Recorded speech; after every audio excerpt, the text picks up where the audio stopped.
Hello and welcome to the channel. I just got the Boba Fett Slave 1 from Walmart a few weeks early, which I'm super excited about. So let's take a look at this thing. So here it is. Look at that bad boy. This set is $50 retail. I bet Walmart will be selling it for at least $45, $47 pretty soon. Cool box. Got the side art, which is nice. Set number 75312, and they're calling it Boba Fett Starship now, which is kind of silly, but whatever. So let's open this thing up. I like keeping my boxes, so I do not hardly ever use pull tabs.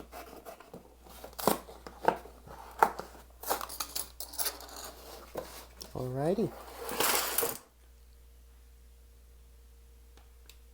So here is the finished build. Let's take a look at this bad boy. It took me about an hour to put together, but I was watching some TV on my phone while I did it. So in reality, if I wasn't doing that, it probably would have taken me around 30 to 45 minutes. So let's start out with the minifigures. Here is Boba Fett, and this figure is pretty spectacular, and it is truthfully literally the only reason I bought this thing. The arm print is amazing. I love the black base that it is on. The jetpack is a nice inclusion. I do wish he would have had a little cloth piece like he has in other sets, but I'm not sure if that would even be accurate.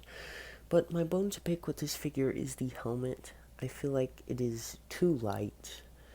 It needs to be the same dark green as on his chest plate, but at the same time, they kind of skirted around the issue by making his jetpack that lighter green as well, so it kind of blends up into it. I'm pretty sure it is a new print for Boba Fett's helmet, so I don't know why they wouldn't just go ahead and make it dark green. Overall, it is a great minifigure, but it has a very glaring flaw. So, honestly, I'm not sure exactly completely how I feel about this one. And the second figure in this set is Beskar Mando, one of the best LEGO Star Wars minifigures ever produced, with some amazing arm printing. Just overall looks really good, and I do prefer the darker brown base to the black base, but that is just accuracy wise. You know, it's accurate for Boba Fett to have the black, but I do prefer the brown. Unfortunately, still has a black head underneath, and he includes a few cool accessories like a gun and a Beskar spear. This model consists of two builds, the Starship as well as a actually very nice little, what's it called, like a little cart. But overall, this ship looks fine. You can see all the angles. It captures it good enough at the scale. Personally, not a fan of the stud shooters, but these guns look pretty nice. I do, however, really like these stickers. They have almost a metallic-y sheen to them. And one of the play features is you can open up this hatch and pull out a little carbonite. This is an amazing stickered piece. I love seeing, I'm not honestly not sure what these guys are called, but they're in Jabba's palace. They're Jabba's henchmen. Ithorians maybe, but I don't think so.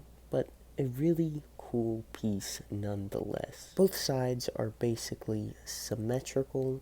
The front, they get this curving down about as good as you can. At the scale, the interior is a bit of a letdown.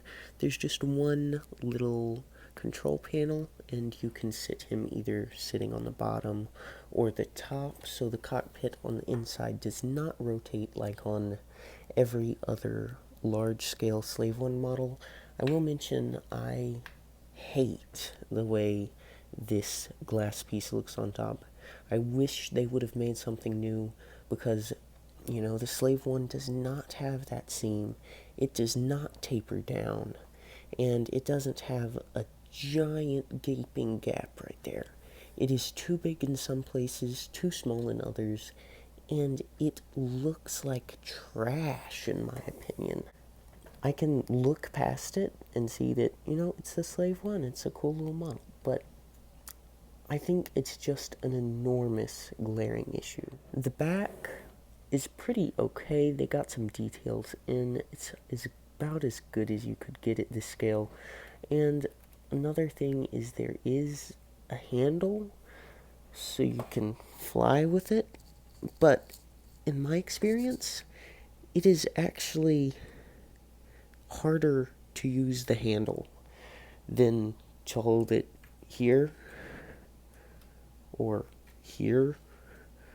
It's a Technic base. You can hold it anywhere you want. I mean, it's a cool little inclusion, but it just kind of hurts your fingers and limits how much you can swoosh it. Here's a little supply cart build, a nice little novel build, actually really well done. Definitely my favorite little supply cart model, but I do have to say that this little nubbin with the lights on the front is stupid looking, and it's better without it. I don't like that change of color is very odd. The yellow, how it's not as rounded, I just don't love that. But it is supposedly, it doubles as a display stand, which on the back of the box, I don't think it necessarily advertises it that. I think it's just showing that you can dolly it around on there, which is pretty cool, you know? Fun little play feature. Move it around like that, because otherwise you can't really transport it. And I don't think it is supposed to be a display stand for the sole reason that it stands up on its own at the same way upright, and it's actually at less of an angle, which makes it a more better looking display. So I don't think that this is supposed to be a display stand. Personally, I think it's just a little cart. And, stud shooters. Let's lose some studs here. Yay. I'll never find those again. Overall, I would give this set a rating of fine. I feel like the only reason for anyone who is even mildly into collecting LEGO Star Wars to buy this is for the Gamorrean Guard Kryptonite. I like that piece because there's two others in the Razor Crest, and I like collecting little things like that, and I think the stickers are really cool. And the Boba Fett, the torso and the legs on this figure are absolutely impeccable, and I didn't even mention the head.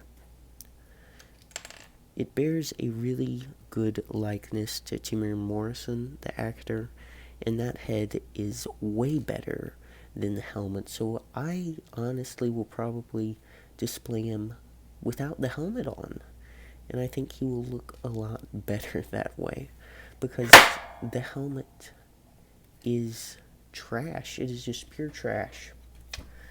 This is a fine model. It is acceptable. I even would say it's a good model. If you can look past that windscreen, it's a very good model. But literally, if you own any other Slave 1, it is better than this one. Even the 2005 one of the older ones, is miles better than this one. Maybe par the 2002, I believe it came out one. It was rough around the edges, but I mean, you got nostalgia there. This little cart is cool. I like that you can dolly it around. Really cool play feature. I like the handle. It is a great little build, but it is not the best build. So I would rate this one a 6.5 out of 10. Not a good rating. I sour on this set so much. It's just not the best, and I think that is being heavily impacted by the fact that I have the UCS version of this ship, which is impeccable, and it beats the socks off of this one. It's not even a contest. That UCS Slave 1 beats the socks off of practically every LEGO Star Wars set besides itself. So that is my review of this set. If you don't own the Slave 1, if you want either of those minifigures, I'd recommend picking it up, but not for $50.